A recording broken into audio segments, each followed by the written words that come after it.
Wesley, nesse final de semana, a Polícia Civil já iniciou os trabalhos de investigar pelo menos 2 homicídios que foram praticados no município de Sorriso e também 2 tentativas que foram praticadas aqui neste final de semana. O primeiro deles, o delegado comenta a respeito sobre a execução de um jovem de 21 anos de idade que recebeu pelo menos cerca de 15 disparos no bairro Montserrat.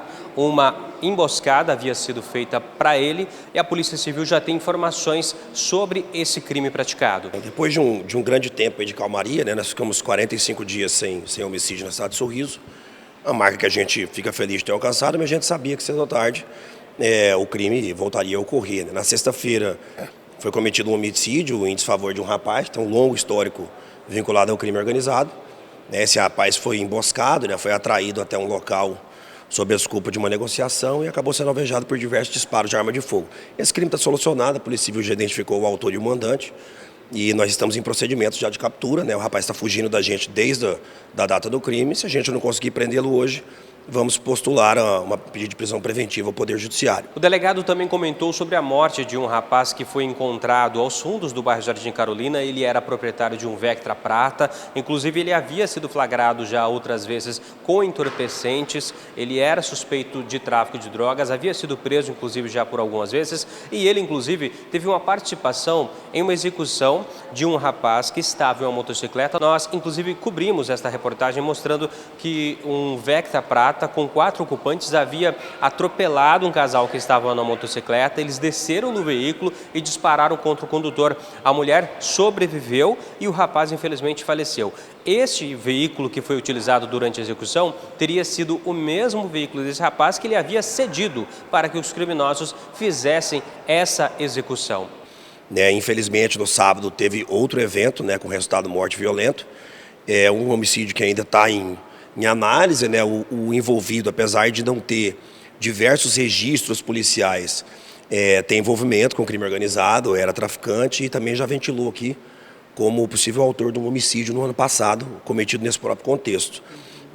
Foi morto numa região de mata e com diversos disparos. A polícia trabalha para tentar identificar quem é o autor. A gente lamenta de ter que lidar com essa situação novamente, mas a gente fica satisfeito que os números de homicídio, se continuarem nesse patamar, passam a ser aceitáveis. Todos os crimes foram cometidos no contexto da guerra de facções criminosas. O que a gente não acredita, pelo menos até o momento não tem nenhuma prova disso, é de que os homicídios estejam interligados entre si, que um tenha ocorrido pela existência do outro. Nós não temos elementos nesse sentido. O que nós temos, considerando que já identificamos 2 dos 3 crimes, é que realmente são várias figuras conhecidas da Polícia Civil, criminosos que um deles, inclusive, foi preso 3 vezes só esse ano, um dos autores, e por algum motivo inexplicável continua em liberdade.